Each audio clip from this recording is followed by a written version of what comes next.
Yes. Good morning to everyone to our meeting of the San Mateo County Harbor District. Good morning to all members of our public for attending. Let's start with salute to the flag.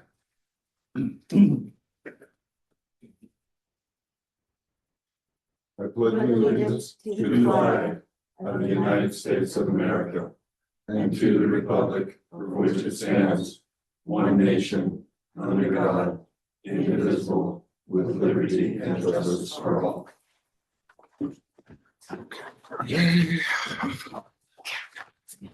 Let's see, where's my, okay, can I have a roll call, please? President Damerat, Present. Commissioner Chang Corrali, Present. Commissioner Mathush, Present. Commissioner Slater Carter, Here. Commissioner Zemke. Present. Okay, this is the part of the agenda where we have public comment that is not part of the rest of the agenda, the formal agenda. So we had one comment that was sent via email. I will note that that comment has been sent in and we will add that to the meeting. And then we have one person who would like to speak for a item not on the agenda. She is asking for 3 minutes instead of 2 minutes, so I will grant that wish for 3 minutes. Would you like? Yes, please come up. Thank you. Good morning. Turn your mic on. Push the button. Thank you. Good morning. My name is Birgitta Bauer. I want to read what the General Manager Pruitt sent to me on Harbor letterhead as a PDF named Bauer Harassment. It has been reported that on February 28, 2026, you entered onto Harbor District property at Surface Beach and aggressively confronted and harassed several members of the public and guests of the Pillar Point RV Park. Specifically, it was reported that you were raising your voice and yelling at members of the public, stating that the parking area is for the public only and not for the RV park. It has also been reported that while you were engaged in the harassing activity, you left your vehicle unattended and parked in the fire lane, blocking other vehicles from leaving and/or parking.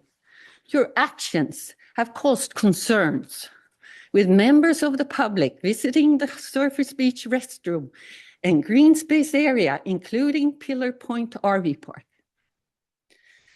This report is fabrication.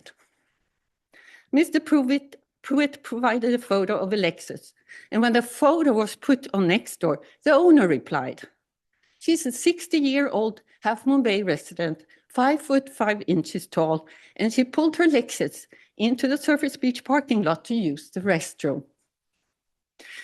There were no free spots. She mentioned to a man getting out of a truck that she would only be parked briefly to use the restroom.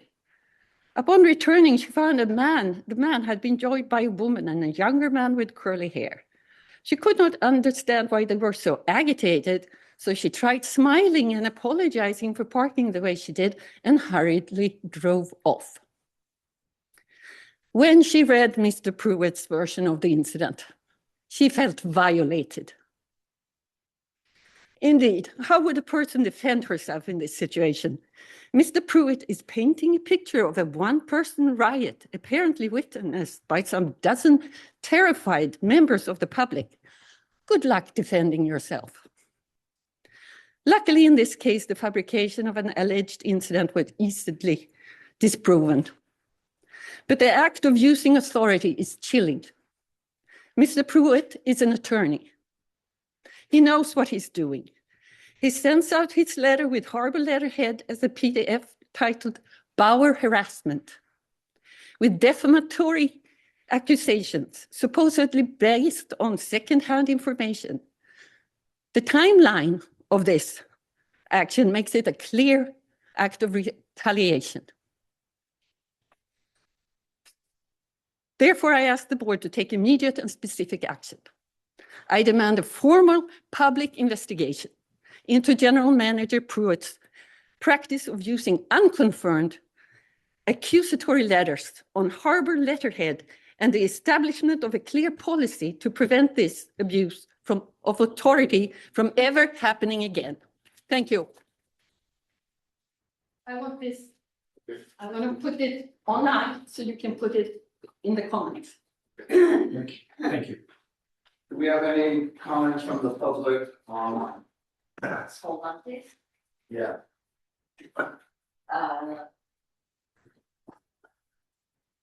Smitty? Oh, Smitty, go ahead. You can Good talk. morning. Good morning. Can you hear me? Yes, we can hear you loud and clear. All right. First, I have two comments to make. First, I want to thank Mr. Pruitt for including me in the Caltrains meeting here that'll be coming up here. The second item, it's with heavy heart that I am reporting to you that Robert Hansen has passed on. Robert Hansen, he was 77. I first met Robert Hansen in 1980 and we became best friends. Robert Hansen started working for the Harbor District in 1985 when he helped with, and I helped him with a referral with that back when McMahon was here. He served this district with honor and distinction, running and operating several SARs in conjunction with Harbor Master Dan Temko. He retired after 20 years of service in 2005. He then went to work the bait shop in the harbor here for a few years, and he also had a liveaboard that he lived in the harbor for several years as well. He was a fixture of our community until his health started failing him. He loved this harbor. Even in his final days, whenever I talked to him, he always wanted to know what the local scuttlebutt in the harbor was. It's going to be my honor to bury him when the time comes. Thank you. Thank you for your comments. We do have, anybody else online right now? Sid Young. Sid Young. Okay. Sid, go ahead. After Sid, I'm sorry. Thank you. Just want to make sure you can hear me. Yep, we can hear you loud and clear. All right. Thank you. I was just going to comment on the sad feeling I had when the Harbor District decided to stop negotiating with Pelagic and take away their opportunity to make good on their previous lease agreements and rent reductions that you guys had offered them. I know you guys are a business and you have to keep your money in check, but as far as the harbor is concerned, you didn't think much about the public that likes to go down there and dine at restaurants, etc. Now you're going to have an empty storefront until this gets resolved. Although maybe you're planning somehow to lease it out to Sam's, who's going to lose all their parking shortly. I don't know. Someone made a comment on Saturday on the meeting I attended via Zoom about the parking lot that you have plans, but they can't talk about it yet. So I don't know what that meant. Maybe somebody, whoever said that, it was one of the commissioners, I believe, would like to elaborate. But I think the public is very upset that you couldn't work something out with Pelagic and their health situation and offer them a little more. What? Who's shouting?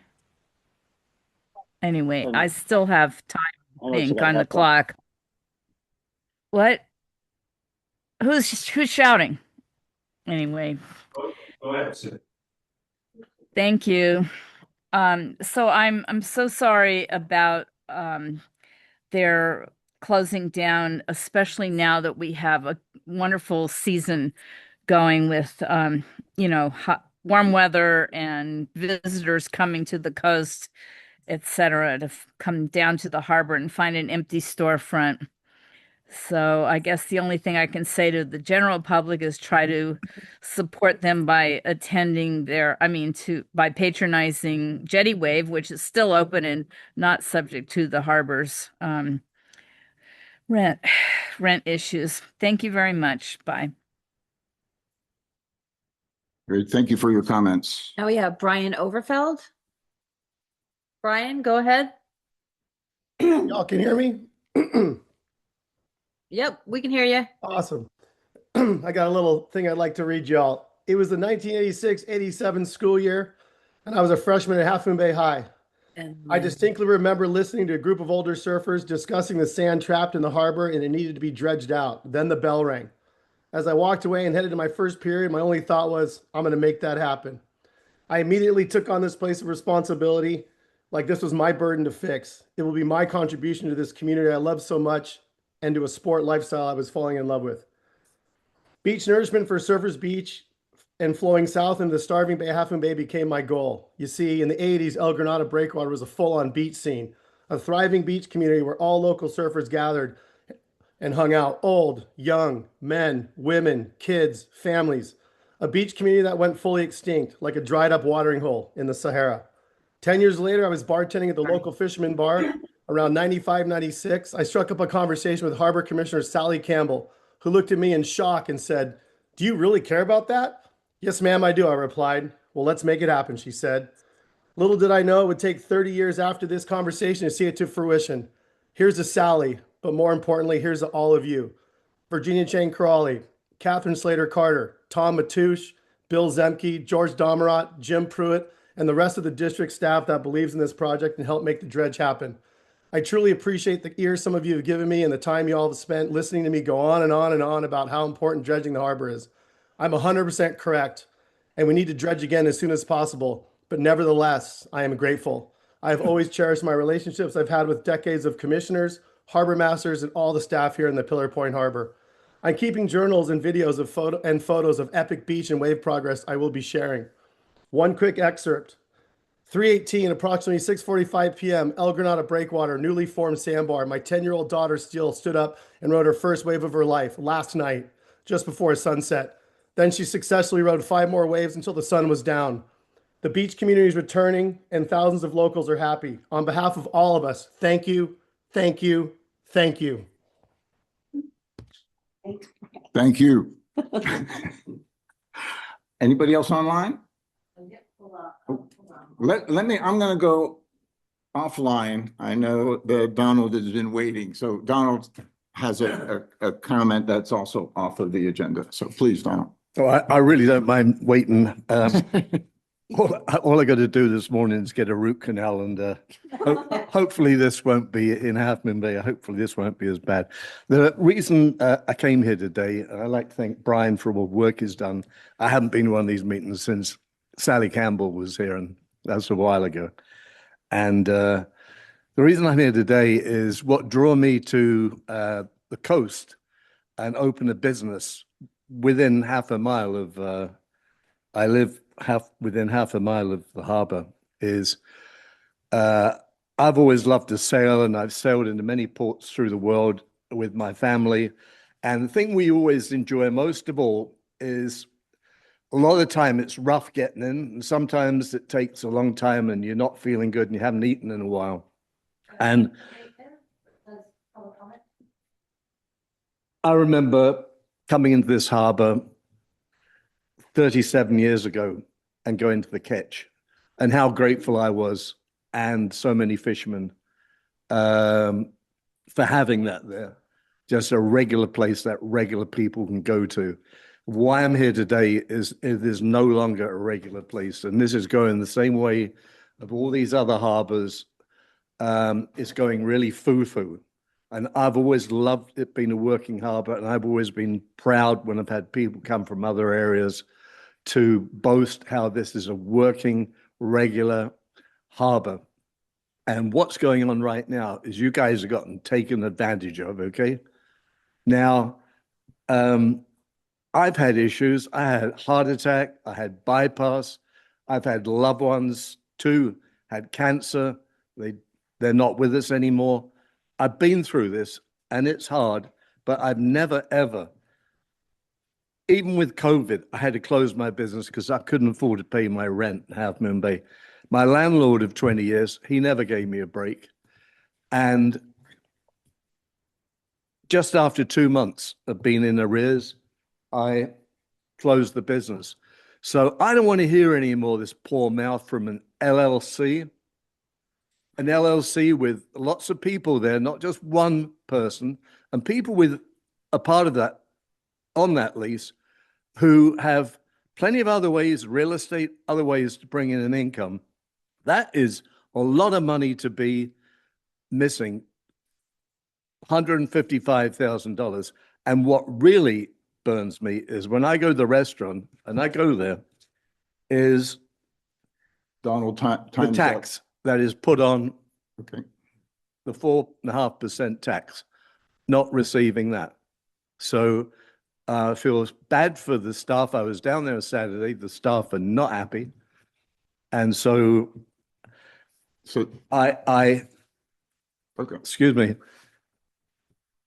I hope this all works out, but I don't think dealing with someone who's taken advantage of you to this point, this should have been shut off a long time ago. Thank you so Thank you much. for your time. Online? Okay. Hearing once, twice. No more public comments, and we don't have any. Okay, commissioner comments.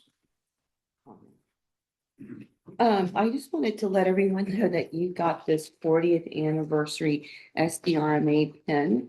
We had an SDR, so this is the Special District Risk Management Authority, which provides the insurance coverage for the Harbor District and many other special districts and smaller agencies across the state.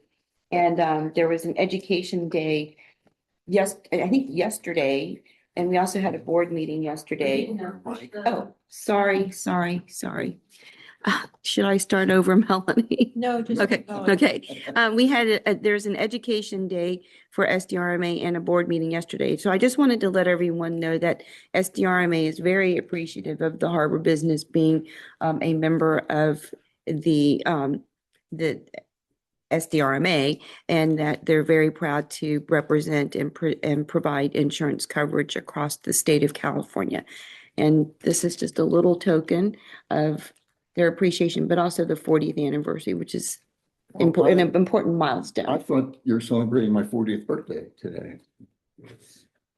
No, unfortunately, George, is today your birthday? No, but Well, 30. happy 30 birthday years whenever too it late. is.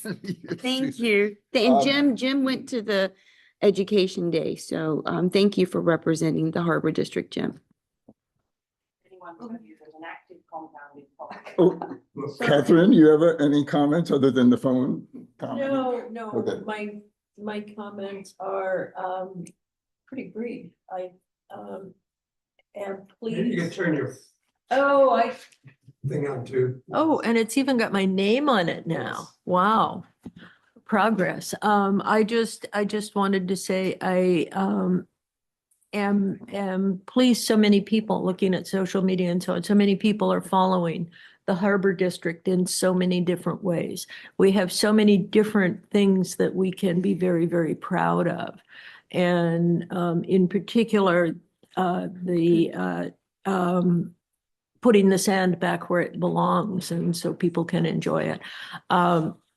So to everyone, thank you for paying attention. Thank you for giving us your opinions. We need your opinions, plus, minus, negative, neutral, whatever, because we represent everybody in San Mateo County. So thank you for your attention. Thank you, Tom. All right. I'm going to ask the Harbor District to undergo a review of the entire commercial activity permit process regarding charter boats. By way of a little history, there used to be 16 permits allocated for the Harbor District. 8 were assigned through a current leaseholder. 8 were held by the district. In the 1990s, there were 15 large boats, 50 to 65 feet, that had these permits. There's a big change in the way the vessels are allocated permits now. Instead of big boats, we have a lot of 6-pack or OUPV vessels. That's a far cry from the type of boats that used to be able to take out 49 people per vessel. If you look at the good salmon years that we used to have, we could take out like up to 300 people on a day. And that would have been something for the Harbor District for revenue. Currently, if you put out half a dozen or 8 the OUPV six-pack boats, you're talking about 4 to 6 people per vessel.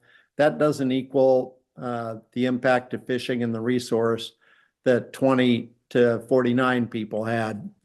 So I'd like to review the entire process. Why does the bait shop have 8 commercial activity permits when they use 1 and kicked out several of the other charter boat holders in the past? Review all the caps and how they're rated. When I was sitting on the Dungeness Crab Task Force Whale Entanglement Group, there was a way that they classified entanglements, and a non during crab season entanglement counted as like 1/4. I don't know if it's time to look at the six-pack boats as not being a full commercial activity boat, or do we change the entire process? There's a plethora of charter boats that want to come in. I've gotten many phone calls, and the thing here to comment is full-time commercial activity permits versus short-term leaseholders. We have to consider overhauling the entire commercial activity permit structure. I heard from one person who said they put in an application for a commercial activity permit 3 years ago, and they've had no follow-up. So I'm asking that the district review the entire process and see where that stands and how we can make this better. Great, thank you, Tom. Bill? Yeah, I would just like to compliment our consultant that's doing our parking development survey out here. I did phone in or listened in on the internet to the meeting that was held on Saturday, and I thought that the contractor did a very good job of hearing comments, which we appreciate, and also responding to those comments when it was appropriate, and also our staff here that really made I think, a very good presentation. Great, thank you. Any other commissioners? So I'll make mention of one thing. Again, also thank you to the consultants and thank you to the harbor staff for putting together a good session to talk about challenges that we hope will turn into opportunities for us as we go forward. The other thing I'd like to mention is the comment that I did make on that Saturday was really to start people thinking about their other future activities in the harbor that we're considering and looking at. One of them that I was specifically talking about when I said that was that we're looking at, been working on for the last 2 years, a development of an ocean safety, science, and education center. This is a center for the community to educate them on all things about the ocean, about our harbor, its history, the fishing industry, safety, the chemistry, big waves. We have one of the biggest waves in the world out here. So that's kind of what I'm thinking is that, you know, we're trying to think in a 1 to 5 to 10 year event, and that, you know, parking is going to be needed for those kind of things. So I didn't want to scare Sid that I'm building a strip mall or something, but we're looking at some really cool things for the community in the future. One last And then, comment. go ahead. Well, I also attended that session and I thought it was excellent. But Jim, I really wanted to thank you and commend you for answering the questions that really were very, very pertinent and very focused regarding the plan. So thank you. And I guess my final comment is I asked a couple of the commissioners if they, I'm sorry. No, sorry, I didn't mean Oh. I thought you were done with your comment. No. Okay. I'm going to keep talking for hours. Yeah. I have an idea, and we'll see how the community would like to respond to it, is that maybe once every committee meeting or every second committee meeting, that one of the commissioners, if they have interest, present a 15-minute, 20-minute topic of interest. Such as myself presenting something on about the coast and about sediment transport and about how harbors build up that material, the dredging part. Tom Matoush talking about maybe for 15 minutes kind of his activities of working with the whale entanglements and all these. So there's a little bit of an education component to our commission meeting. People may think maybe it's a waste of time. I don't know. I'd like to hear feedback on if the community would be interested in going back and listening to that. Bill, with his experience in civil engineering and infrastructure, about some of the things we're going to do and how they would do and plan for rebuilding pier pilings. Just items of interest that would help educate the community about what their harbor is doing and what it's all about. So that may go forward, it may not, but it's an idea.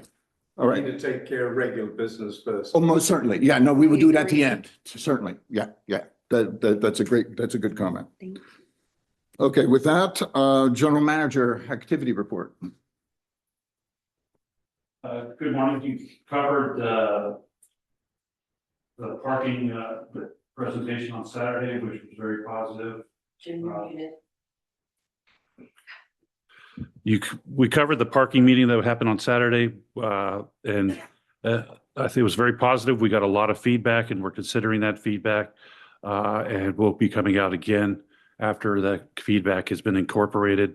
But one thing I do want to mention that was pretty significant this month was a meeting that Caltrans put together real quick following the parking lot meeting that we had, and Caltrans invited themselves, San Mateo County Planning, San Mateo County Public Works, Army Corps of Engineer, One Shoreline, Granada Community Service District, City of Half Moon Bay, and Coastal Commission to talk about the Caltrans projects, not necessarily the current project, but the plan that they put about moving what Highway 1 will look like in the future.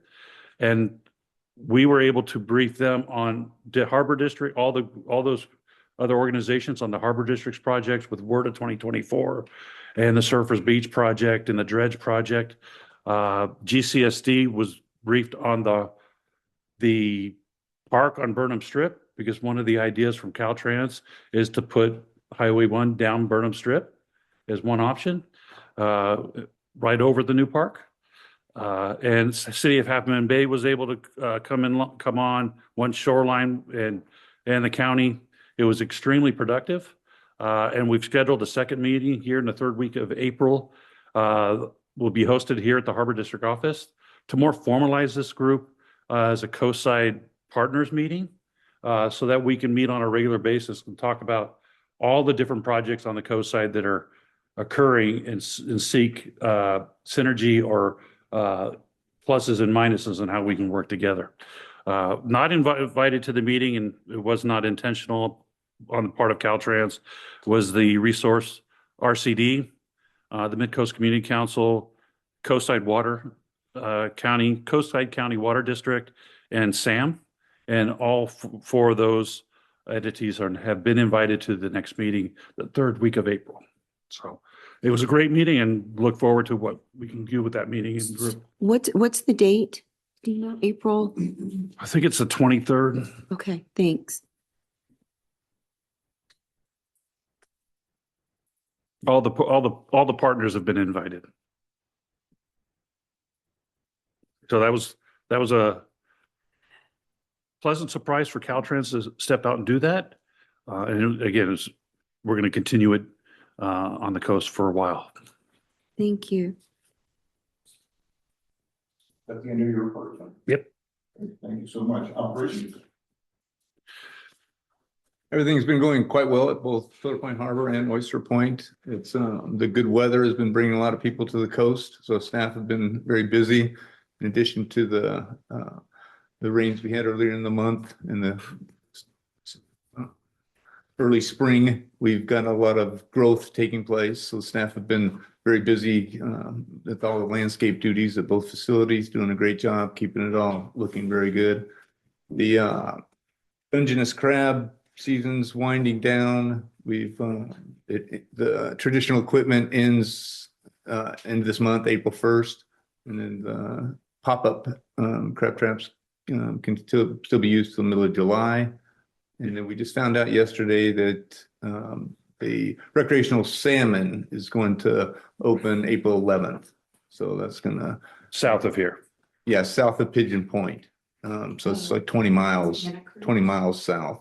Pescadero. That's a. But our launch ramp, when our Silver Point Harbor is really the kind of closest place to be able to access down south, other than all the way to Santa Cruz. So we'll be very busy, you know, even though it is 20 miles to the south. Designation, will they move that up further to the coast, do we know? Yeah, we're April or May, probably. They're going to then allow it north of Pigeon Do we Point. know how long the season will last? Do they know? Not yet. No.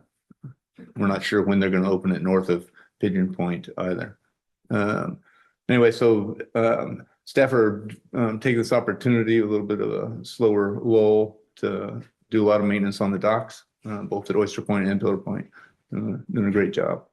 Nothing else. Any questions? Admin and finance. Sure. I believe Julie is also joining us online.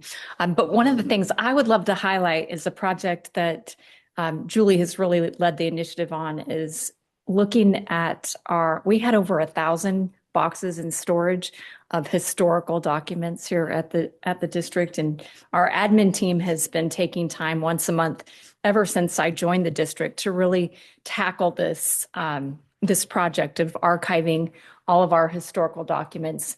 A lot of things had expired that we didn't need to hold on to. And that's kind of really bringing us into this new era of digital record retention. And Julie's just done a really great job. And it's been a huge project. And I'd like to thank our admin staff for all their time on helping us get through that as well. I think it's a lot. And we've really pared down those boxes. So I thank Julie for all her effort and leaving us in good shape. Which reduces our storage fees. Yeah. For 1,000 boxes. We have a document retention policy. We do. So that's kind of a good backup. It is. And when we do this project, all of us have that policy in front of us, and we look at each piece of paper and make sure that, you know, where it needs to go from there. Yeah. Thanks, Julie. That's a lot of work. Thank you, Rochelle. I just would like to mention one other thing, that I went to a SamTrans SB 8063 local investment plan stakeholders meeting in San Carlos. And right now they're trying to get information on what the public feels are the most important things that the bus system does for San Mateo County. There is a survey online on their website. I have passed out a few surveys, but you can also go online and take that survey. So I would encourage everybody to do that. And that's all I have right now to highlight on the admin team. Thank you. Okay, comments? Oh, no, I realized I didn't have my microphone on when I commended Rochelle and Julie. When they're undertaking this extensive work, they do have a document retention policy for the harbor that's been that's always kind of in front of them and it being adhered to. So thank you.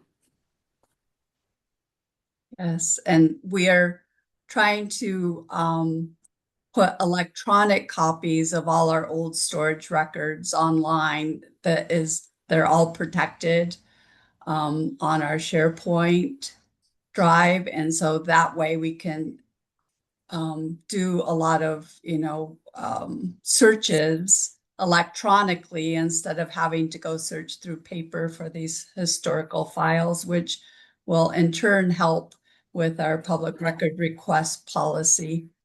And when we respond to the public.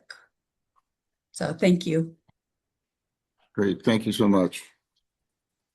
The next part of the agenda is to look at the consent agenda. We did get a request by one of the members of the public to address item number 6. So we'll pull that one off of the consent and put it into the discussion. Any other commissioners want to pull anything? No? I'll move to approve the consent, X number 6, item 6. Do we have a second? I'll second that. Any discussion at this point? Public No? comment. Public comment? Ingalls, Ms. Ingalls? Sherry? Sherry, yeah. Oh, good. I can read. That's for number 6. Oh, that's for number 6. That's right. We pulled that off. Yeah, I just made a motion to approve everything but number 6 because it got pulled off. I thought he was calling. you. Okay. I thought I was calling you up too. right. I'm sorry. We'll call you up in 2 minutes. No problem. Thank you. Can we get a vote? All those in favor? Aye. I, Okay. Passed. All right. So now we get into opposed. No, you call for opposed. And then you Everybody call said for aye, so- Abstentions, and then you call for online. Everybody said aye. Any abstentions? Online? No, there's nobody online. Wait a minute. We voted. All those in favor, aye, and And why everybody are said you aye. asking for online? we're not. We're not. Nobody. We're not. Okay, guys I'm sorry. throwing me I off thought we my- had a my new game. board member. All right. There's I no- voted aye. So item 6. Okay. Section G on discussion, we'll do item 6 from the consent calendar first. So Sherry, please come up. Okay, now I'm coming. Oh, do we need, yeah, that's true. Do we need a staff report? Well, I would You've ask invited for the- I Sherry would up to ask talk. Yeah, for go ahead, staff. Sherry. Let's go. Oh, okay. Okay, Sherry first. Yeah, there is. There's- I know that I'm limited in my time. I will do my darndest to stay within it, but this is an extremely, probably one of the most important comments I've had come before the commission in a long time. I'm extremely tired. My daughter ended up in the emergency room for 9 hours yesterday and then was admitted to the hospital. I haven't had a chance to go over there because I had to be here. That's how important it is. Thankfully, I think she'll be okay, but I don't know how long she'll be in the hospital for. So I'll start with that so you kind of understand. We were blindsided by this. We didn't hear anything about boats wanting to come to this harbor until a couple days ago. And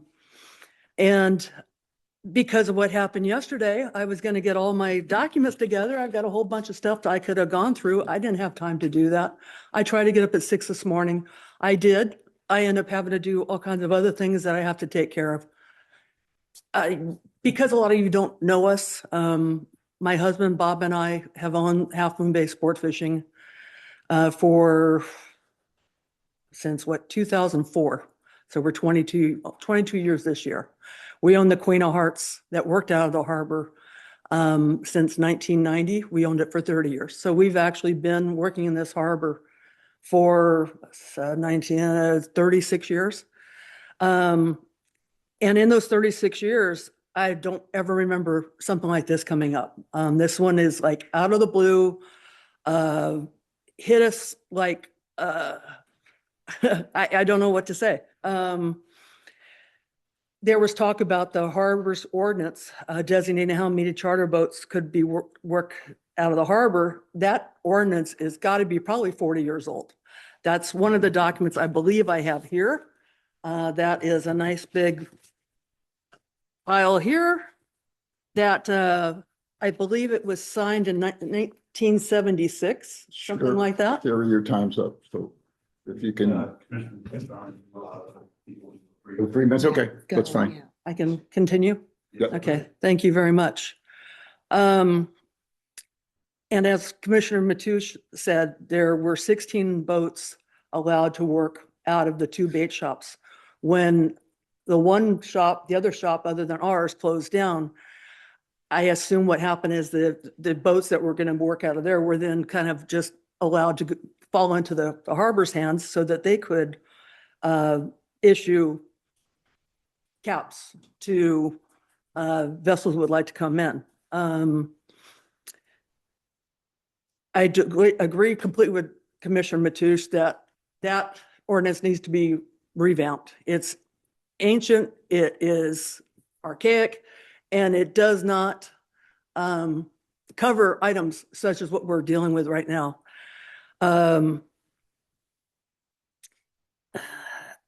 I don't believe its intention at any time was to allow other boats to come into this harbor, make a lot of money, and then get the heck out as quick as they can so they can go back, make money in their own harbor. I also can't believe that if the foot was put on the other, or the shoe was put on the other foot, that we would be allowed to go to one of their harbors, make lots of money when we couldn't fish down here, and then come back down here. I don't think that was the intent whatsoever of that ordinance.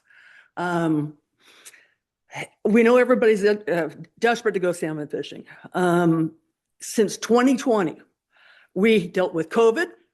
We dealt with 2021, a lot of the fear still of COVID and restrictions placed on all the businesses. We've had massive changes in the rock fishing seasons and regulations, complete closures, can't fish here, can't fish there, got to fish this, got to fish that, really screwing up the whole entire customer base. And I've got just a little bit more to say, and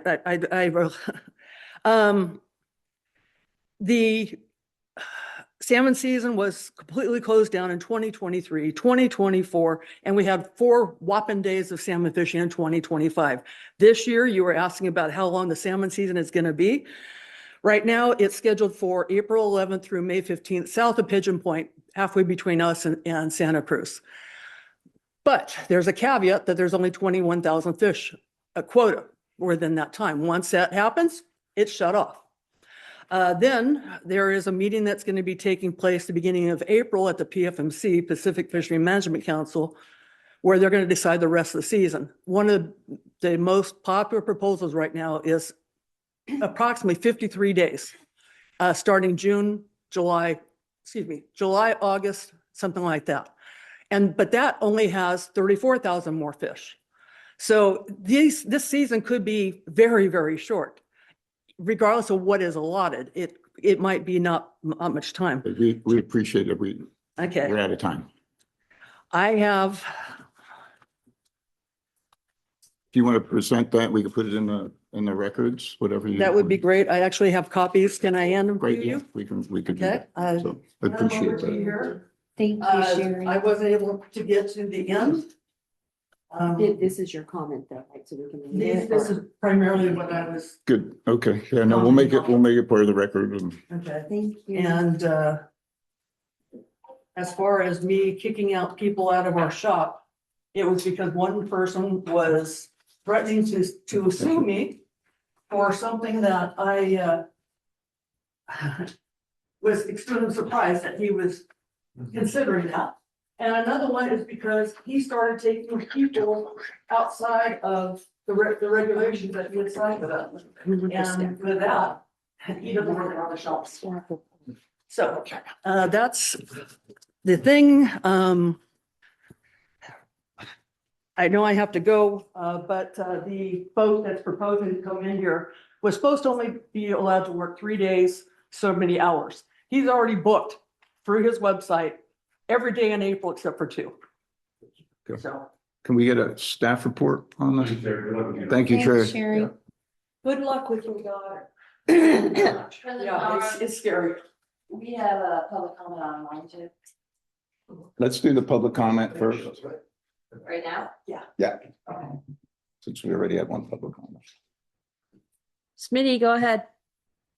Yes, good morning here. Thank you for allowing me to comment.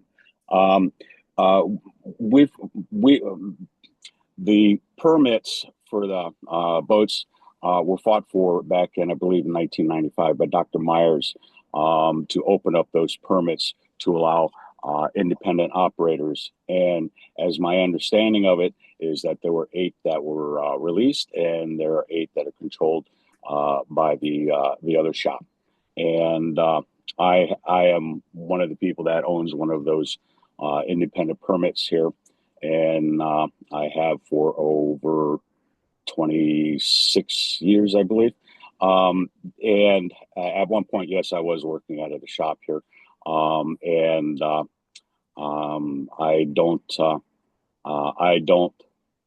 feel that the comments that were expressed were represented towards me, and if they were, I would appreciate that. But I did nothing that was untowards to cause that. All right, thank you very much. Okay, thank you so much. Mr. Pruitt, a little staff report on this one. Sorry, I took all that out of order. I'll do better. Any more public comment? No more public comment. Then we'll close public comments on this, right? Okay. Okay, public comment closed. Staff report. Good morning, Commissioners. This is for consideration of a commercial activity permit for Big C charters, operators of the charter boat outer limits. Push your mic. I'm going to push my mic. Good morning, Commissioners. This is a consideration of a commercial activity permit for Big C charters, operating the commercial charter vessel outer limits, which currently operates out of Berkeley, I believe. They currently hold a slip. They came down and got a slip. So they have a slip in Pillar Point Harbor as we speak today. What I'm asking the board is to consider the activity permit for Big C charters at Pillar Point Harbor till December 31st, 2026 as requested. And then if you approve it, authorize the general manager to execute that commercial activity permit. The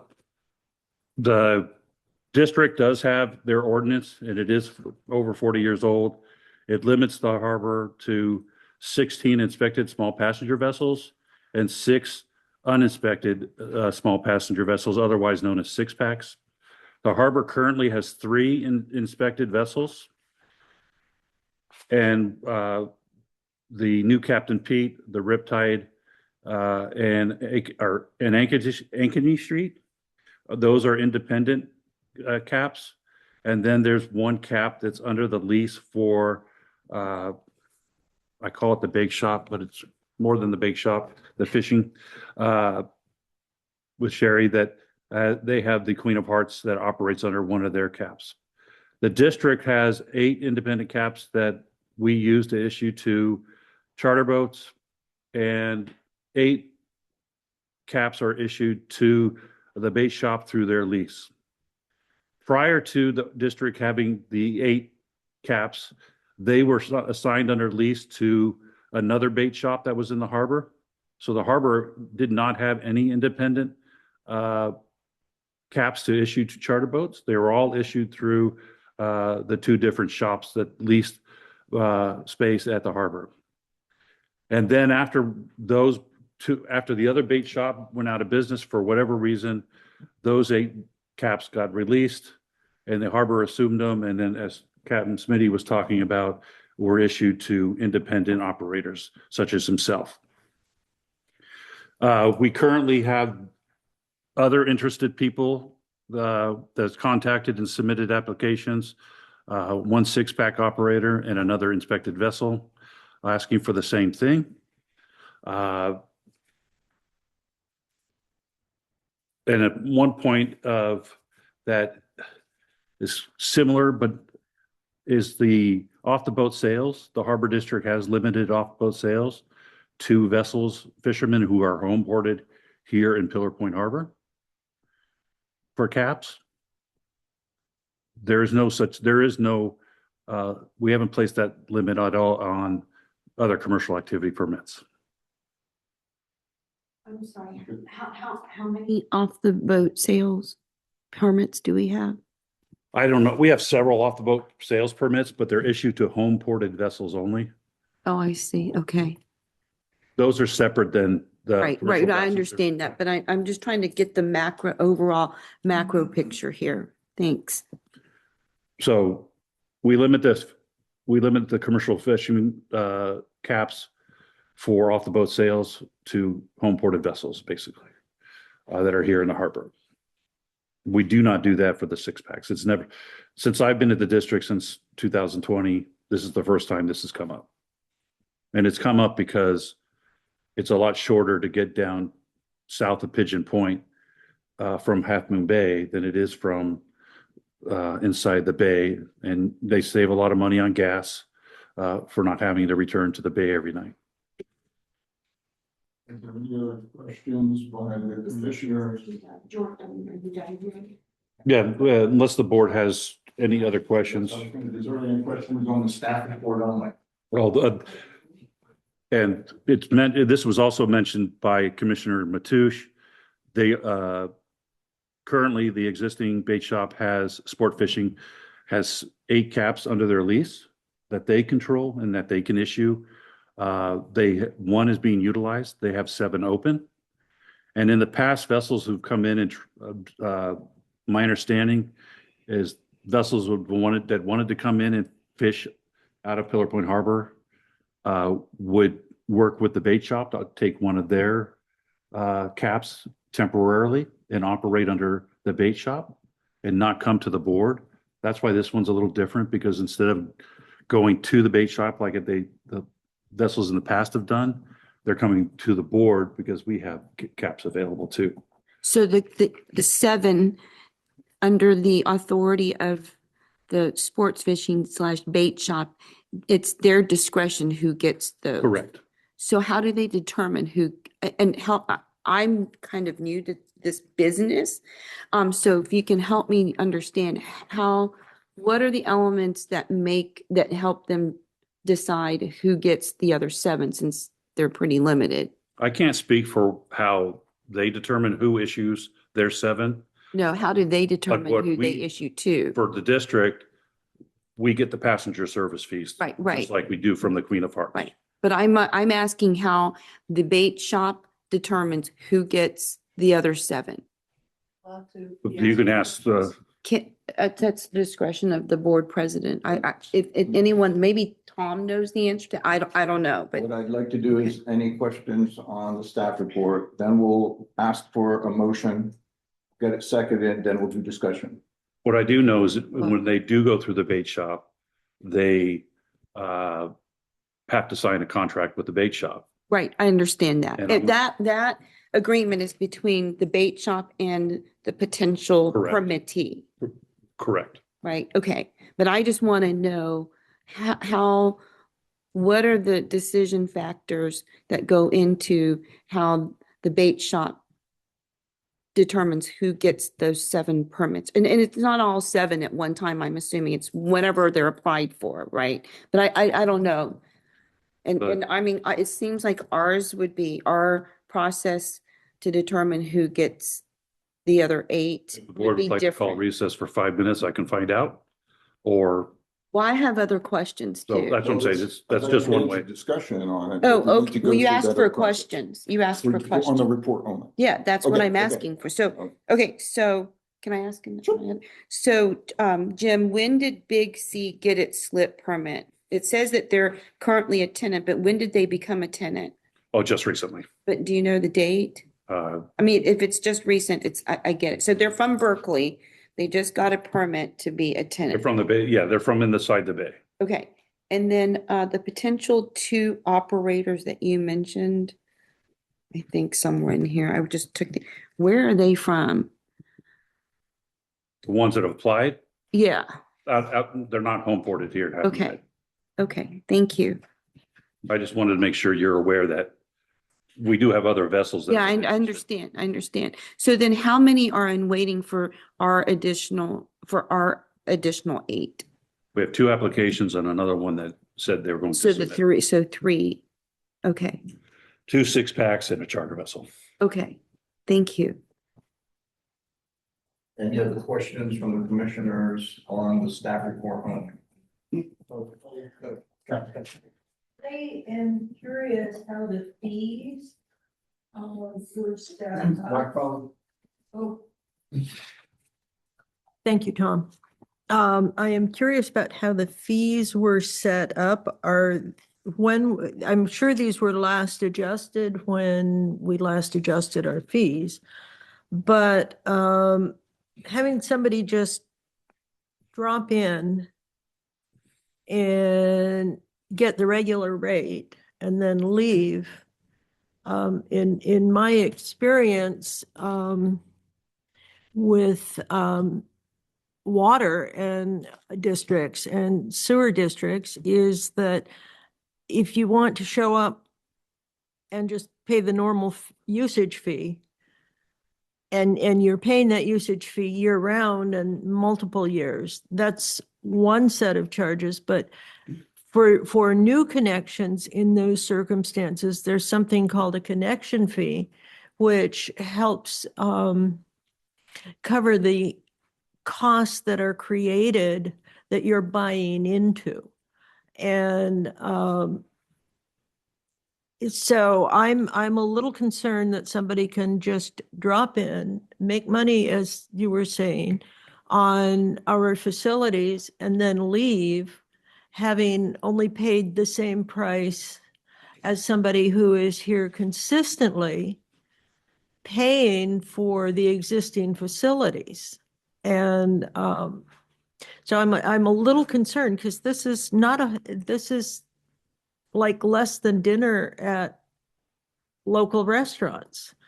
So I'm concerned that maybe we should be looking at sort of an additional drop-in overcharge or auxiliary charge for commercial activity. I hope that makes sense. Well, we could discuss that in a minute. Yeah. Yeah, so do you want to take a 5-minute reset? Yeah, let's take 5 minutes so that. We still have more comment. Oh, sorry, Tom. I had questioned this 3 days a week, up to 20. I'd have to see that amended. It doesn't make sense to me unless we're anticipating a tremendous amount of bad weather. Okay, so let's do this. Let's take a motion. No, a recess. And then, no, we'll take a motion first. We'll get a second, and before the discussion, we'll take a recess so Jim can get that data for us, and then we'll discuss what he brings. Is that okay? Or do you- I would rather. I would rather take a Get the recess, get Okay. information so that if someone makes a motion, that it's a very informed, well-informed motion. Yes. Thank you. Okay. Thank you. 5-minute recess. Thank you. This lady here owns a bait shop. I went by the bait shop yesterday, prices. And I've known her for many years. She was there through COVID. She's there for everybody. When the catch is closed, she is there. And I don't know why Marty and Mary, they used to run the seafood place. And then you had Albert would run the catch.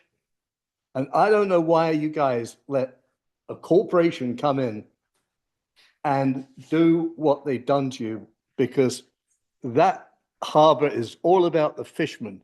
That is the primary, the fishermen and sailors coming in. It's a harbor. It's not some big tourist attraction. It's a working harbor, and it needs to stay that way. Thank you. Thanks. Reconvening the meeting.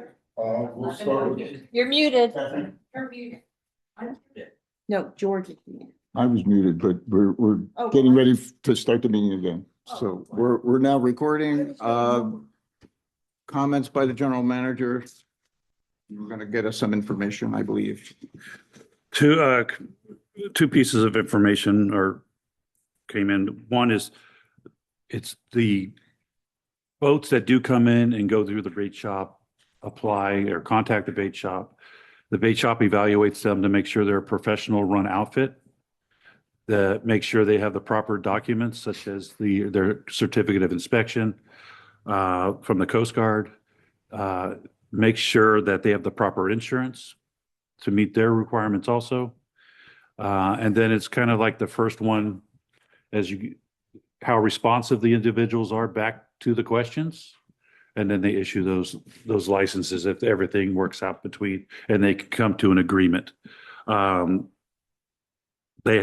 understanding is they have people contacting them. We'll see how those work out. Sometimes they can't come to an agreement. Sometimes they do. I don't know. But that's all private business between the charter boats contacting the bait shop and the bait shop itself. Jim, just a quick question to that. The standards that they use, or standards is probably not the right word, but for lack of a better word, are they kind of in line with what we look for when we issue permit, the other 8? The bait shop is also liable for Right. their charters. So the bait shop definitely has insurance. That No, no, meets no, our no, no, requirements. for us. Are they in line with, like, we have things that we look for when we issue the other 8? Are they kind of in line with, and I know it's their separate business decision, I would say, but are I they would say in? yes, because these are all professionally operated Okay, charter boats okay, thank out you. of other harbors that require the same thing. Okay, thanks. And then the second aspect is the Big C Charters has indicated that they want to be here long-term. Beyond that, I don't know, What's considered long-term for them? A year? year after year. Okay, I don't know what that specifically means, but they said they planned on being here long-term. okay. Thank you. Are they gonna need a double slip? I think that's a extremely wide vessel. I don't know which outer limits vessel they're bringing down. If it's the catamaran or not. If it's the cat, then they'll need 2 slips, or they'll have to be on the end. I believe right now, we're working them in at the guest dock. Or not, the guest dock or working pier. Work dock? Yeah.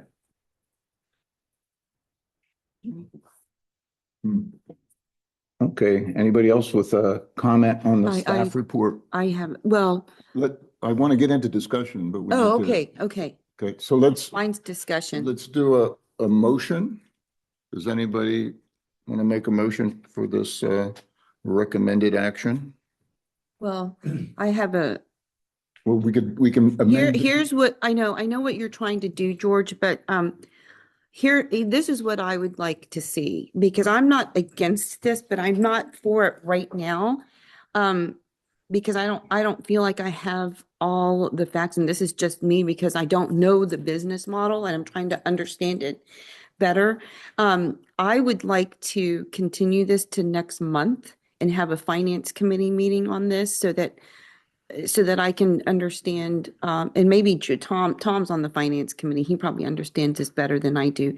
But I am trying to so I'm all for competition, and I think this does create competition. And what I'm trying to juggle is the competition versus how we want to keep this harbor looking like.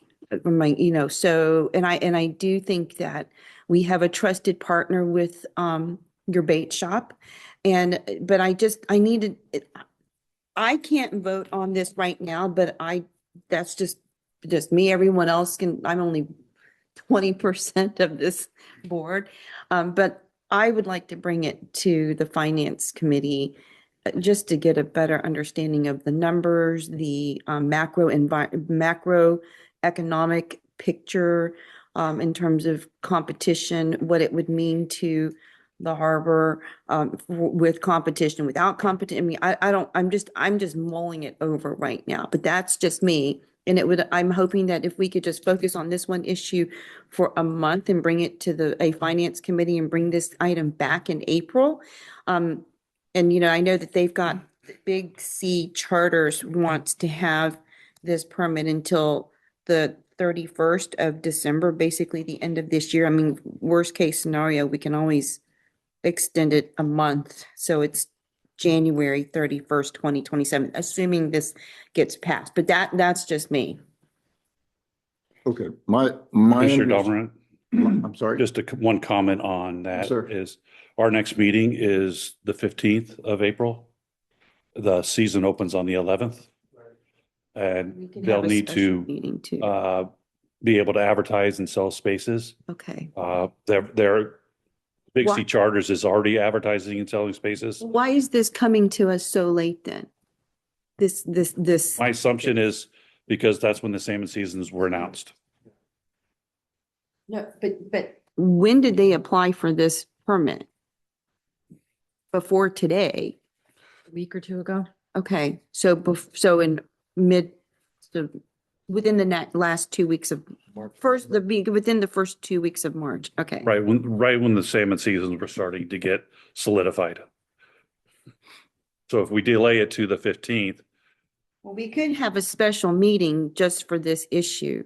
I think this is an important enough issue, but like I said, I'm only 1/5 of this board, but I can't move,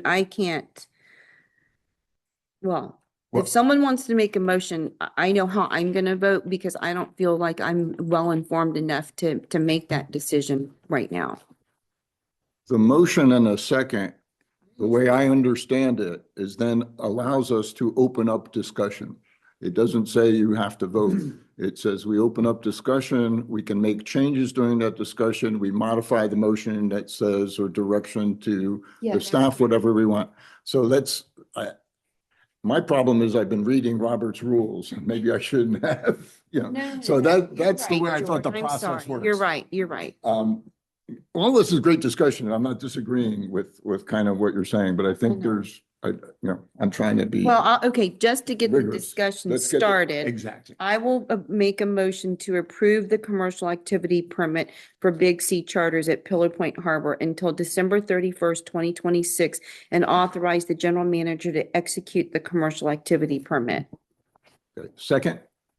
I'll second that. Okay, we have a motion and second. We will open it up for discussion. I will allow discussion from the public. If you would like a couple minutes to talk about what you heard, we'll do that. I appreciate that. So come on, if you want to come up, yeah, and we'll give you a couple minutes. And then we'll get into commissioner discussion after that. All right, I think probably the best way to do it is a couple of the commissioners, I believe, had some questions. If you'd like to ask me the questions, and that way I can answer those. I think, well, for me, Jim answered my questions. Okay, well, that was the, What do you look Oh, for in your what do we- decision-making process to determine who gets the other 7 permits? yeah, well, pretty much, yeah. It's that we need to meet with them if we haven't had any contact with them in the past. Make sure that they abide by the rules of the harbor, of the shop, of the fishing regulations, because that's an issue with some boats. They don't play by the rules. They don't work out of our shop. And it's not what's the word I'm looking for? Unrealistic is the word that I can't get past me. Requests. It's just being an honest person, an honest operation. And that's what we try to offer to them. I think having the shop for 21 years like we've had now, we've really become a pretty solidified part of that harbor. And we've never created any issues with the harbor. You don't see me here screaming about different things all the time. When I come here, it's because it's that important. Yeah. Okay, great. Okay. Was there any other questions from anybody there? And as far as the history of our shop as well, we purchased the lease from Captain John's at a very substantial price. And that was because of what that lease offered, which was including the opportunity to have 8 vessels work out of our shop. At one point, we did have 5 vessels work out of the shop. But especially over the last 5 years, with everything that's been going on between the world and the fishing industry, nobody has wanted to work out of Half Moon Bay until all of a sudden there's money to be made. And now they're trying to jump here. I got to say one last thing. And the boats that are in the bay already fish below Pigeon Point. They come out of the bay and they go down there. They just want to save money and be there was, the Big C Charters, that is the applicant. He already is going to be going back to the bay to do striper and halibut trips because he does a lot of those in the bay. He's not going to stay here the whole time. He is not. So just a quick question. Sorry, George. How many a year about do you issue permit? How many, what? How many permits a year do you issue to have them work with? Last 5 years, we haven't. I mean, I did Okay. work with Real Screamer. And that was, I believe he was there right after COVID. Unfortunately, some rules were broken and that was the end of that agreement. So Big C could actually go to you for He one of could the. come to me, And so which- why do you think they haven't? because they don't want to go through me. They want to go the cheapest way possible and kind of go around me.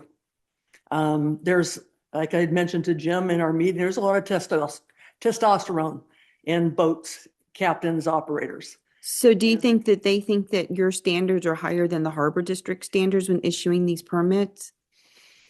I don't know about standards, but as far as maybe they don't, like I said, the personalities a lot of times in this industry clash, and they don't know us. They really, he has never, I don't know if I've ever even seen him in person. So I think it's, do you contact somebody you don't know, or do you contact the Harbor District? Thank you. Alrighty. Great. All right. Any other, let's have more discussion from the commissioners. Tom? We have a public comment from Smitty. Oh, let's take that one first. Thank you. My apologies for not asking. All right, sorry about that. So a couple things. With these boats coming into the harbor for this short period of time, they're wanting to capitalize on that business, and I understand that. But this is going to affect your tenants here, like me and the other boats in the harbor, because we will be losing business to these boats for the short term of that. So this is definitely going to affect your tenants in the harbor, and of which I will be one. And there was in that regards with the if you do issue these temporary or these permits, there should be a minimum, as was done with my original commercial activity permit. I had to put up a bond of $10,000. It was reduced to $5,000. I still have that, believe, in my file in a CD held by the harbor. So if you do issue something, these permits, then that is something that definitely needs to be done. And to circumvent the short-term issue of that, I believe also, and I'm certainly willing to add this to my contract, is that we put in 1 year birth rent into a guarantee into part of that form as well. I'm certainly happy to pay that on a monthly basis, or if I have to pay it on a yearly basis when I renew my certificate, I'm fine with either of those. Also, I did work out of the bait shop and was summarily dismissed back around 2000. And it was not for anything that I was doing illegally. And I just want to make that point clear that I did not operate my vessel in an illegal manner. Thank you very much. Thank you so much, Smitty. Is there any other discussion online? No more discussion. No more discussion. Commissioner Matoush? So it's not only saving fuel, you got to think about the people that get on these boats in the bay to come down here for salmon. It's like 4.5 hours of extra commute time. So it's going to be a great time saving for people. I look forward to seeing more business out of the harbor and seeing more boats. Think about, there's more people to patronize the bait shop. There's more people to patronize our restaurant people, more people to look at Mavericks, more people that come down here out of this harbor, the stronger it's going to make the entire harbor, taking the economic drivers of everybody coming in. I'd like to see this harbor regain the prominence that it had long ago. More boats is better. Any other commissioners? Catherine? Oh, sorry. A little concerned. Microphone, please. I much prefer to just keep it quiet, but I can't help myself. I'm concerned about what I think I heard, and you can correct me if I'm wrong, please. That it costs less to go get this same permit through the harbor than it does from one of our rent-paying businesses. And I'm concerned about that. I think that the harbor the harbor should not be undercutting the people we're renting space to. And so Jim, if you could address that, because the people who rent the space, their fees, their rent, you know, keeps is a significant part of the of our income. And that's what we pay people with and maintain things with and pay utilities with and yeah. And if we're undercutting the rent payers, that has me concerned. So please address that. Jim, I'm sorry. Jim, Tom, somebody. Our rates and fees set on our schedule are limited by law, where the bait shop is not limited by law. We can only charge a certain amount to cover our costs, and where the bait shop doesn't have to limit the cost of what they charge. And I have no idea what the contract at the bait shop is with under their caps. But for us as a government agency, we have to limit what we charge. We can't charge $1,000 a cap because it doesn't cost us that much money to process it. So that's the main reason why we're in a situation where we might be cheaper to get a cap, but it's really driven by the law. And to address another question earlier, that Big C Charters came in and applied for a slip this week and were assigned a slip this week. Okay, so the 300 and some dollars in their application is only for the application fee. What are the total costs for a business to come in and a fishing business and rent a berth and pay this cap and yada, yada, yada? Are they buying gas from us, from our suppliers then too? I would assume they would get gas here if they're here, but they're not required to, no. Okay. They get, a vessel coming in is required, or if they want to slip, they have to go to the harbor master's office and apply for a slip to see if one's available.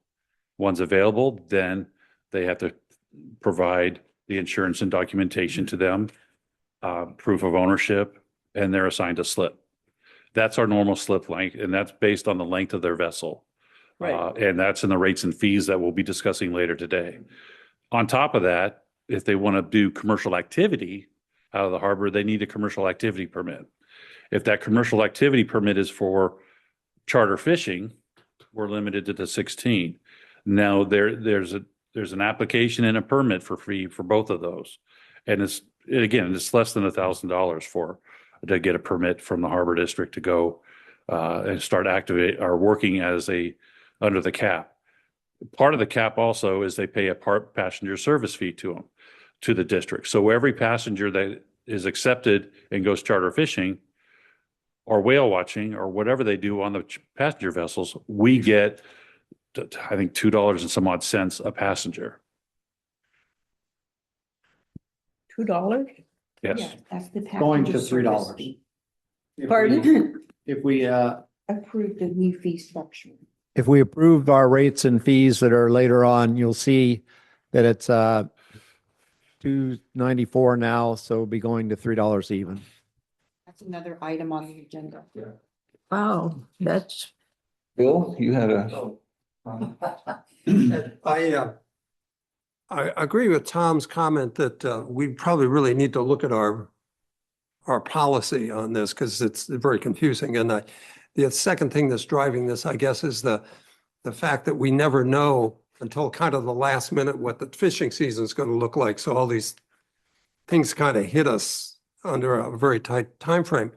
But I'm looking at this from the perspective, I find myself kind of looking at this perspective from the public out there that wants to go salmon fishing and the district that, wants to have a viable business here, and also the partners out there that are, here and supporting it. And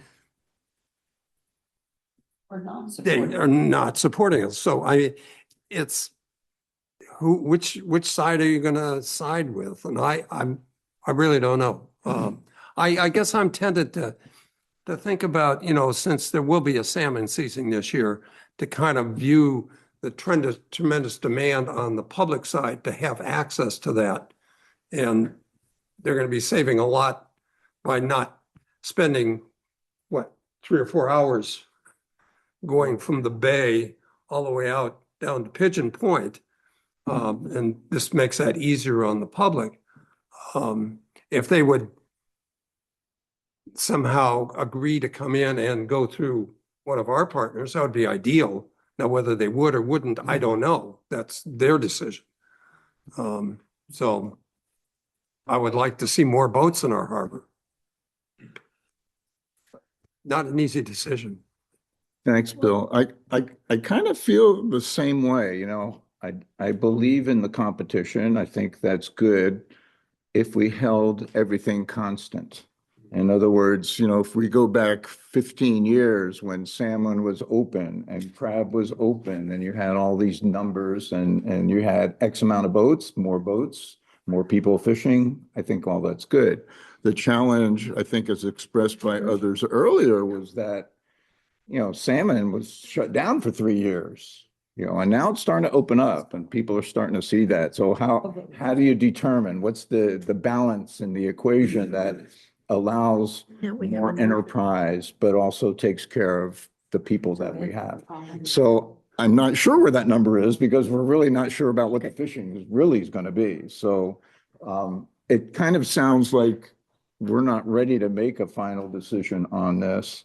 Do we have any direction that anybody wants to give staff or make a changed motion? I'll make an amended motion. Okay.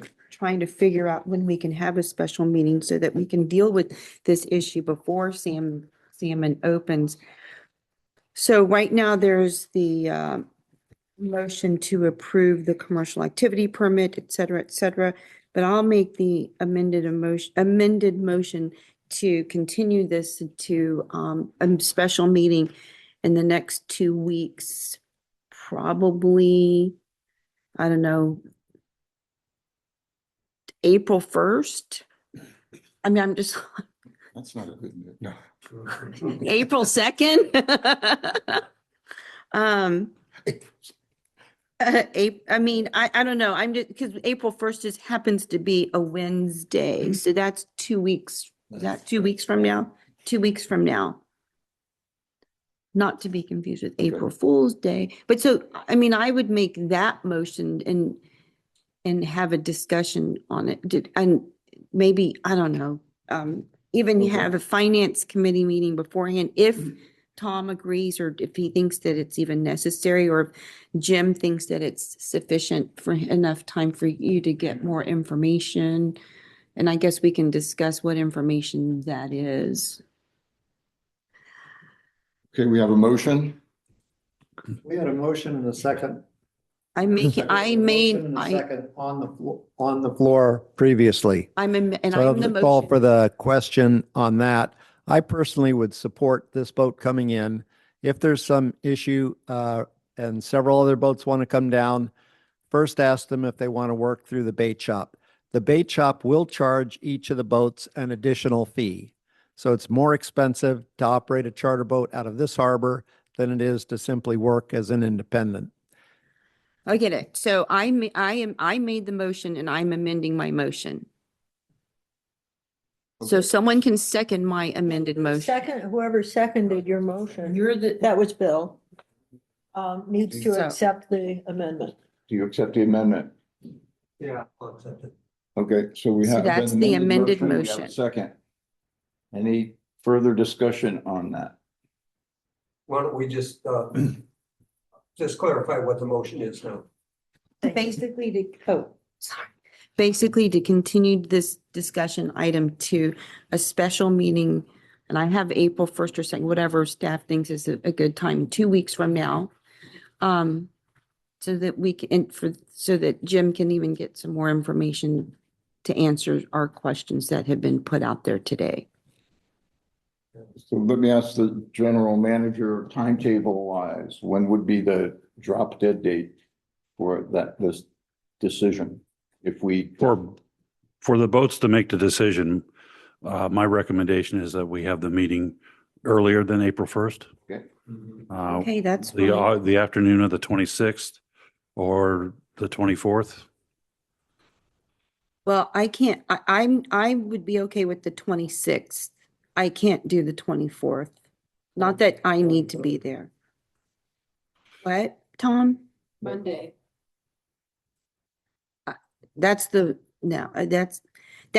really tough week. Yeah, for me. 23rd is bad, 24th is good. I can't do 24th. I have a minor procedure happening that day.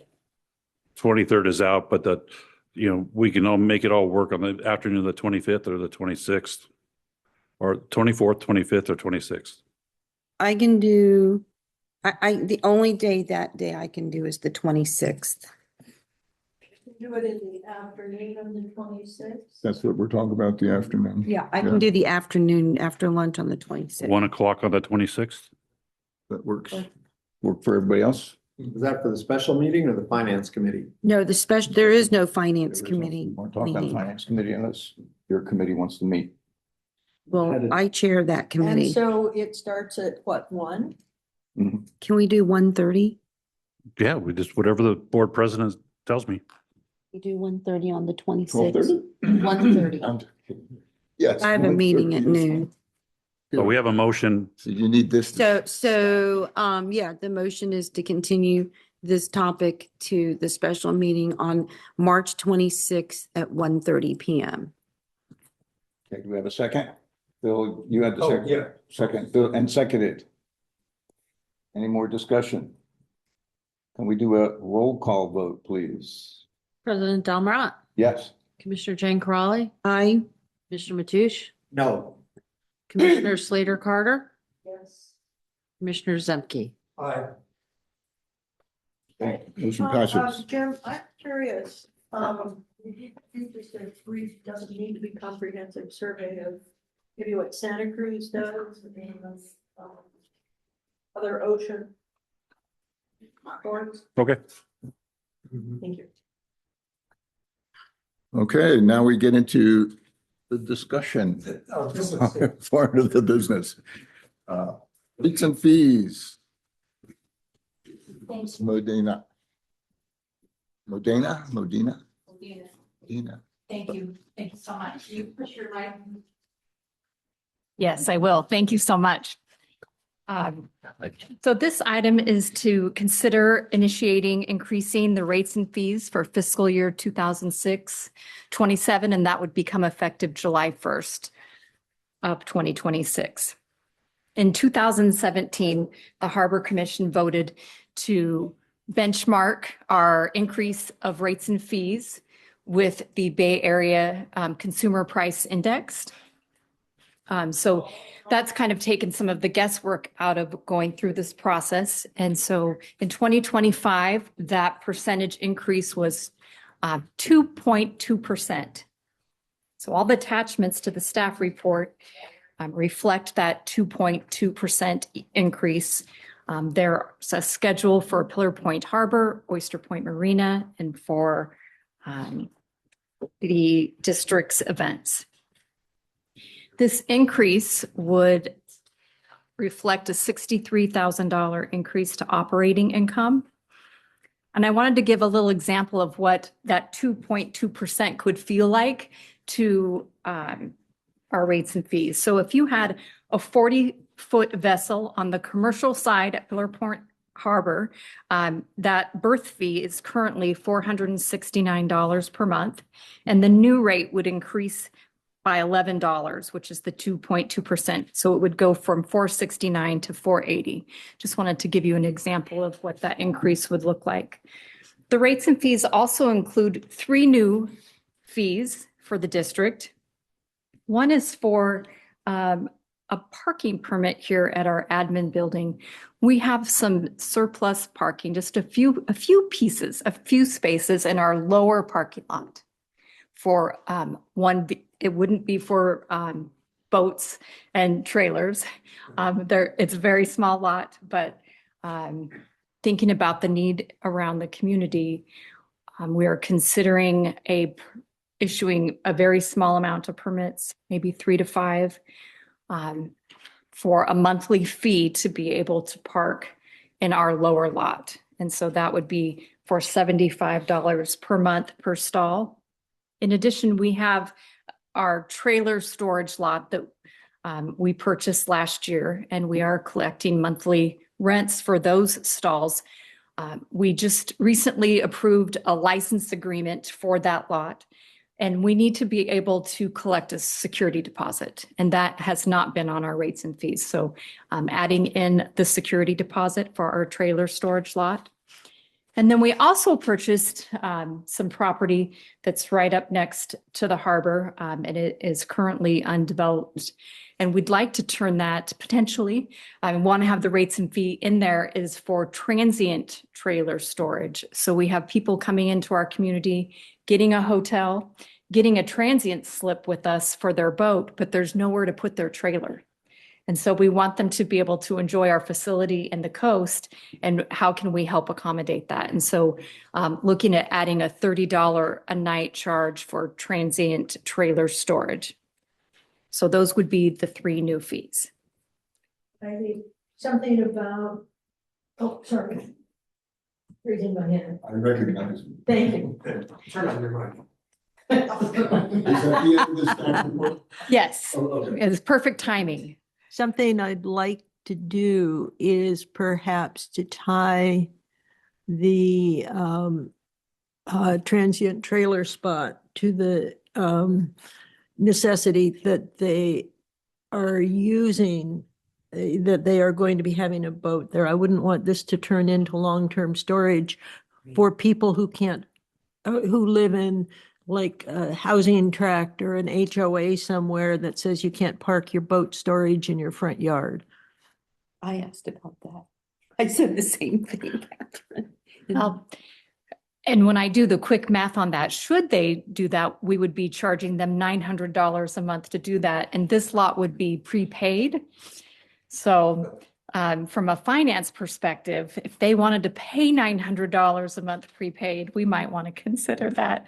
I would have to say that I did confer with Harbor Master Tibby on his recommendation for this. And he said the same thing, that he would like to see that linked to the transient slip that potential customers might have. And so as we build out an agreement for this transient service, I think that that's a great point. Well, I like $900 a month too. Maybe we could figure out some remote place that we could do a long-term lease on to put in long-term storage for those. Certainly, we don't want to inconvenience our water and harbor facility users, but We do have another trailer or another area to store trailers long term. good. Then that's good to know. Where is it? Right across the street from this. 181 Princeton. Next to the yacht club. Oh, it's that one. I better watch myself. Good. Thank you for that information. Any other questions on the staff?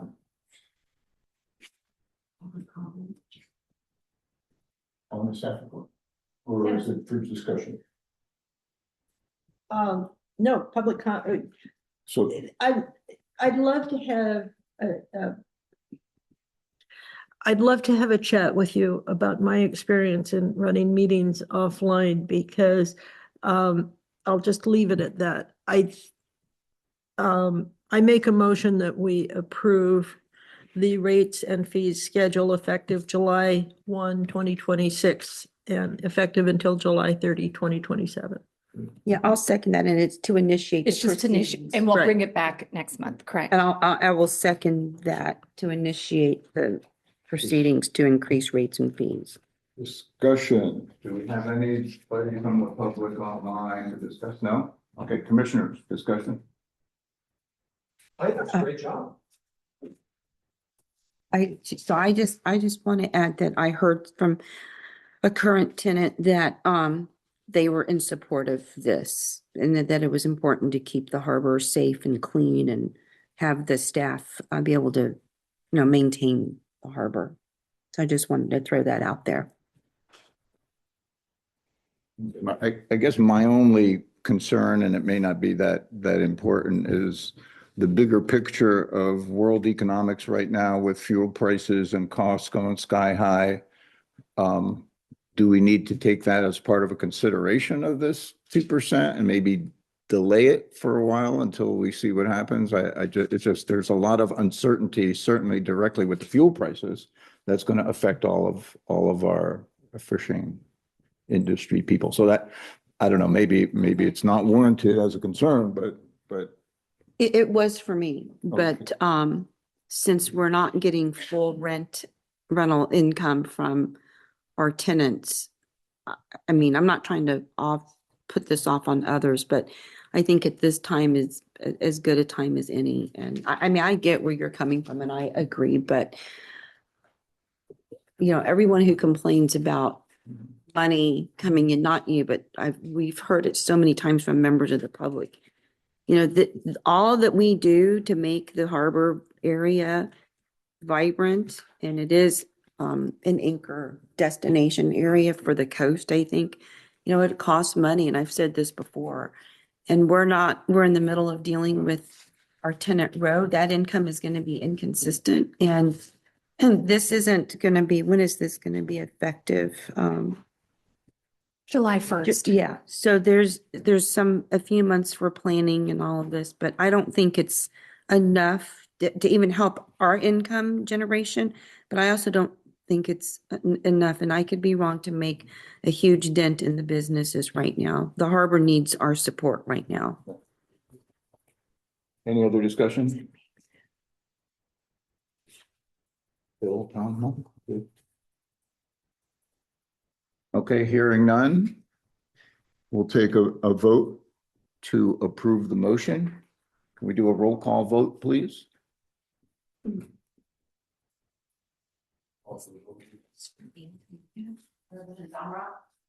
Yes. Commissioner Jane Crawley. Aye. Commissioner Mathush. Aye. No. Commissioner Slater Carter. Yes. Commissioner Zemke. Aye. Okay.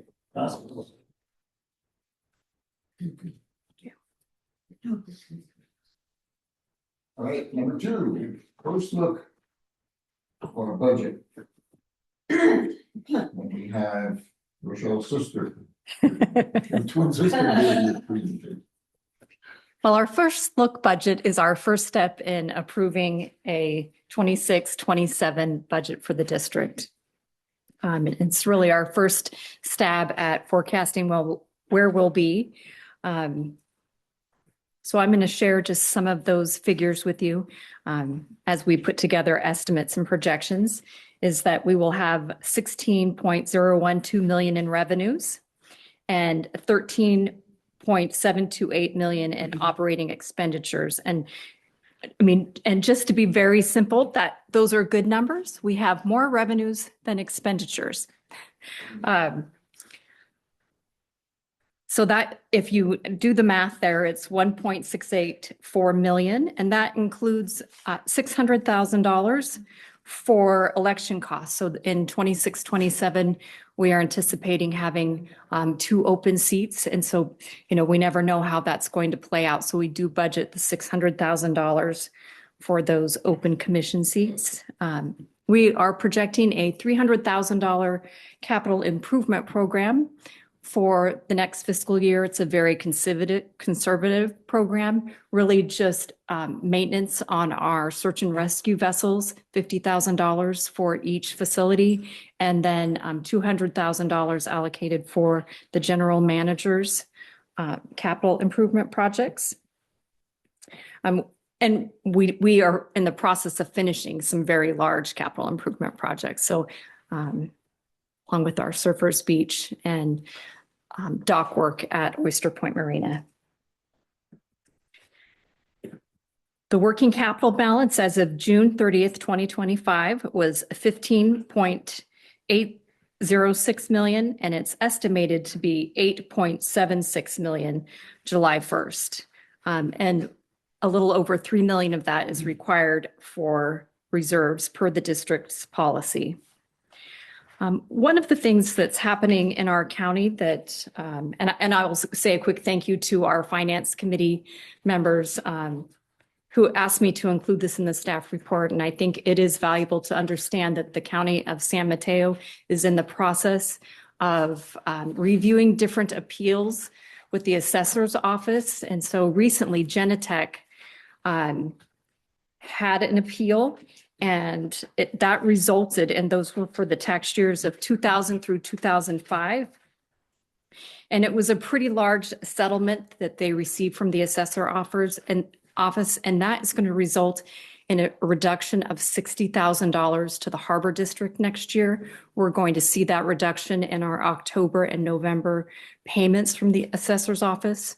But this budget does take into consideration that reduction, and we'll keep a close eye on that in the Finance Committee as well as these other appeals make their way through the assessor's office. There could be more impact to our budget and in years to come as they do that. And we will hope that it won't be a significant income impact. We know that it's been a more substantial impact to our local public schools than to our special districts. So just wanted to include that highlight. We could have some projections changed once we get better estimates on liability insurance, workers' comp insurance, and healthcare. And healthcare usually comes later in the spring. Last year, we had some significant increases, so we'll be watching that and adjusting those budget numbers as we move through this process through the spring. And then we do have some uncertainty with leases, and so we'll continue to watch that. And as it progresses again through the spring, we might need to change our revenue projections based on our tenants. Great, thank you. Since this is for information only, we'll just open up for discussion, questions, whatever the commissioners would like to do. Can I add on to what Rochelle talked about with regard to the reassessment of Genentech? So just to give y'all a timeline, this downward reassessment of their property values is what's determining the property taxes that will be going to every city and special district and school district that collects property taxes for their revenues. And this has been going on since 2000. And I think the appeal, I want to say it happened around 2013, around there somewhere. So the appeal just got resolved, and it's not just going to be the Harbor District that's affected. It's going to be every city, every special district, every school district, and also I think dependent special districts. So in the letter that, I got a letter, or I saw a letter, it actually outlined which districts, which schools, districts, all of that. So we're not alone in this. The way that the dollar amount was determined is the percentage that we get from the taxes that we currently receive. So that's the percentage that's going to be actually allocated out. In other words, it's not like we're writing a check. They're just not giving us that amount. I don't know if it's over time. Is it this year and next year, right? Or just this year? It's just in October and November of 2026. Yeah. Our supplemental, and I'm sorry, the term is evading me, that both of those two payments will be reduced to equal that $60,000. So just to make sure that y'all know, we're not paying them a check. It's just not going to be included in, actually a supplemental property tax receipt, something like that, right? It'll be reduced, whatever that payment will be. And I asked about this, and thank you, Rochelle, for putting this in. at our finance committee meeting, just to understand what kind of hit our budget will take, and it sounds like we can cover that. Yes. Thank you. I'd like to comment. As long as I have been on an elected board, which is post when the property taxes for special districts was reduced in order to by ERAF in order to send more money to the schools, which they've been now doing all these bond issues to increase our taxes anyway. But that's, whoops, I'm glad that, so as long as I have been here, I have been advising the boards I sit on that you can't count on this money, ERAF. ERAF Or money. excess ERAF. Yes, and that's exactly what we're talking about here is this is the money we get from property taxes for the district. No, I think this is our normal allocation. Excess ERAF, I think, is something else. That's my understanding as well. Right. But this is the percentage that's on your tax bill that says X percentage to the Harbor District. This is the dollar amount. This is not excess ERAF from what I understand. we do also receive supplemental, and we don't factor that into our budget because we can't Right. project that. So you're right on that guidance as well. Well, I'm shocked then that this isn't an across the board. But in fact, the county is making the special districts. No, it is across the board. What do you mean by that?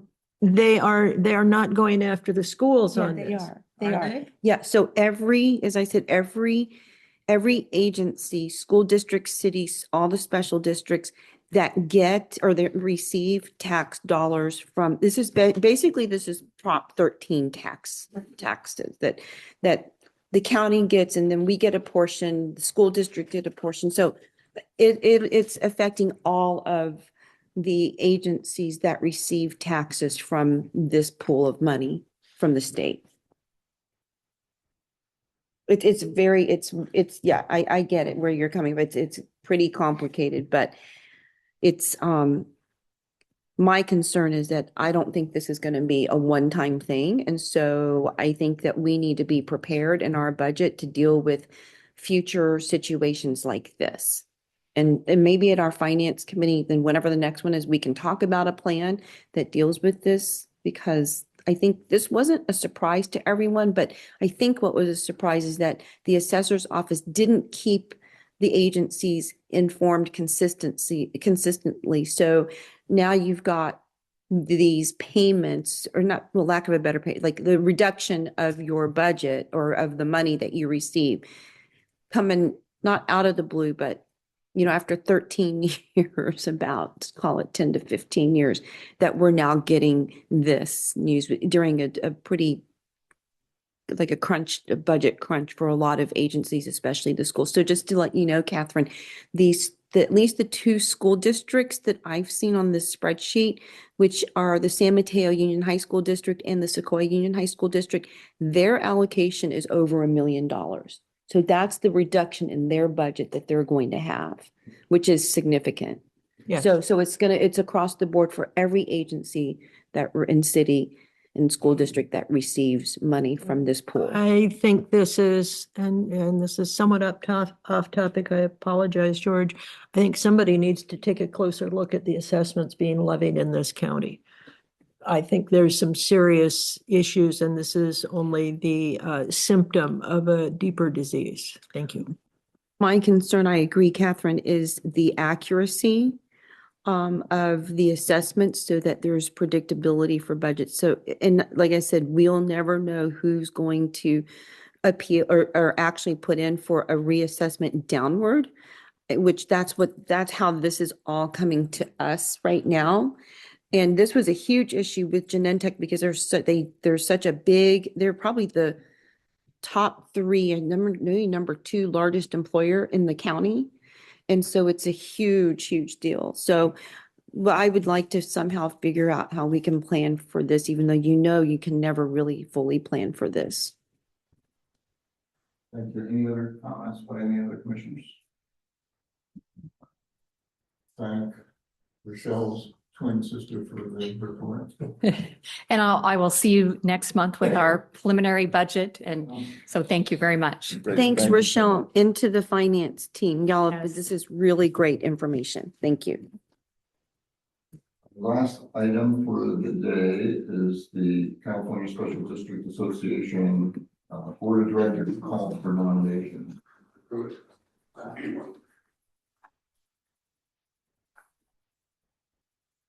We received a letter from the CSEA, the California Special Districts Association, letting us know that seat C, which is our area under the California Special District, is open. And we're soliciting for candidates to run for a 3-year term to serve on the CSEA board. We can nominate either a commissioner or a member of the management team.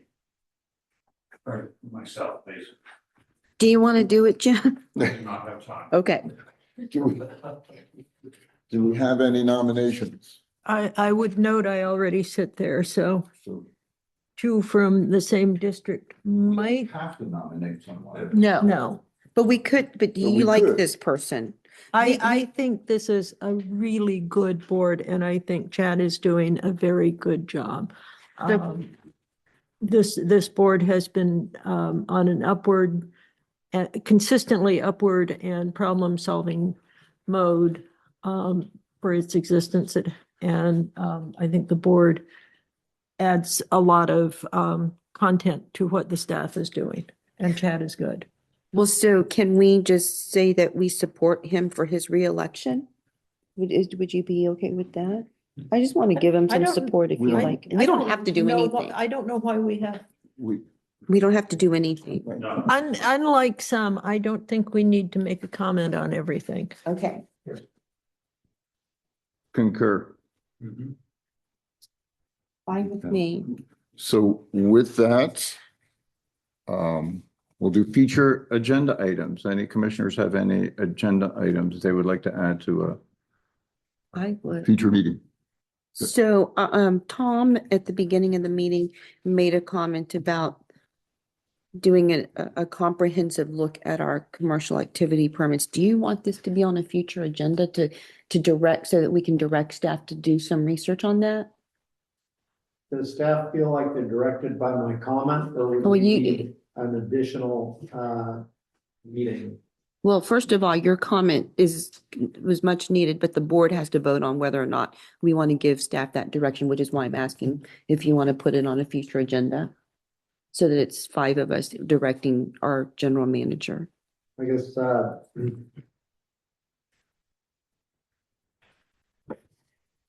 I'm in a quandary about saying we have to have a meeting to direct staff, or does staff understand that this is something worth looking at? We had a commissioner and we had a leaseholder both say that this entire system needs to be looked at and very potentially revamped. So if staff does not feel directed at this point, then yes, I would support a meeting at a future date. How does staff feel about the issue? Commissioner, President Domerant, the staff would appreciate, and I think it would be appropriate to assign an ad hoc committee to study this and develop it before we bring, it's a very complicated process, changing the ordinance code, and will take a lot of time. And working with the ad hoc committee, I think, is a better track before we bring it back to the whole board. I mean, an ad hoc committee, Jim, or can it just be the standing finance committee? That's, that Because could I be would the, support that. that could be the ad hoc committee that's a committee assigned to it. Does the finance committee want to take that on as a kind of additional to what they're also doing to look at it? I'm fine with that, Tom, are you? Fine. Okay. So that's the direction then. Directions, we'll leave it with the finance committee and staff can prepare whatever information they require. And then we'll bring it back. Through the And then chair, we'll bring it back after. Yeah. through the chair, I'm sorry. I think there are more policy issues than finance issues. So I think that it needs to be looked at not just financially. And so I'm concerned about assigning this just to the finance committee when there are other policy issues. I'm okay. I agree with that, Catherine, but I think that's the start. And then we can bring it back and then direct it to another committee or do another ad hoc policy committee for commercial activity permits. Sure.